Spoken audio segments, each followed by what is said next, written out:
रामनवमी रे जातियान आक्षेप को नहीं युवकों को मौनान्तक आक्रमण न्याय जिला आरक्षी अधीक्षक कार्यालय द्वारस्थ हेले ग्रामवासी। अनुगुल जिला बंटुला थाना अंतर्गत चंदनपुर ग्राम में चलता रामनवमी रे जातियान आक्षेप कर जड़े दलित युवकों निस्तुक माड़ मारी लहुलुहाण कर किछि व्यक्ति, जहाँफल एथिरे दलित युवक जनक गुरुतर आहत होई डाक्तरखाना भर्ती होइतिबा बेले एने चंदनपुर ग्रामर दलित व्यक्तिविशेष न्याय पाइबा पई आज अनुगुल एसपी कार्यालय द्वारस्थ होइछन्ति। सूचना अनुसार अनुगुल जिला बंतुला थाना चंदनपुर ग्राम में रामनवमी अवसर में दंडनाच चलता समय कौन कानून को नहीं सही ग्रामर किछि दलित महिला को असभ्य भाषा गाड़ीगुलज करने सह जातियान भेदभाव करते।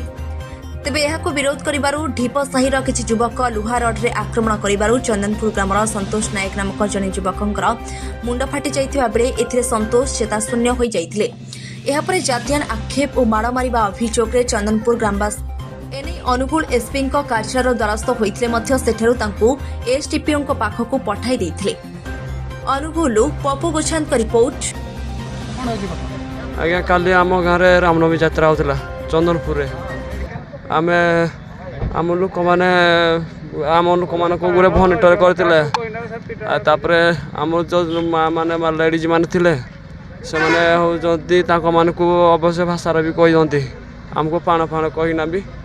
पिटी मो मुंड भी ठीक हो पारुनी आज्ञा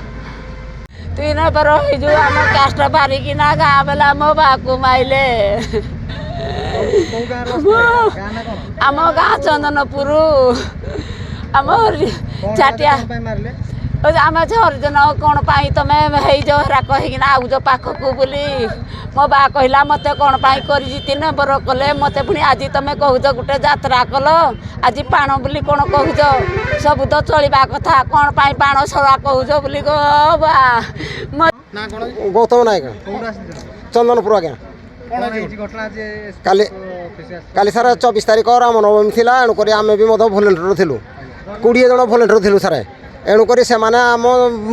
झील बोहू जो जाकि बसिले यात्रा पड़िया मझी भितर से सारे मद पा खाई काल मैंने भी से पाटितुंड कले पाटितुंड करने द्वारा काल झील बोहू को जो गाड़ी गोल कले ये मैंने गला कला तुम कौन मैंने पालुणी फालुणी कहूज पालुणी कहूज बोली एणुक एने जो जाइए काल मैंने यात्रा देखी आम साई दल एमाने जानी कहले कौन पाण फाण तुम मैंने बारण कर जाति बुड़ मारदेलनि लगी बोली काल मैंने सारे काल मैंने या पिटा मरा।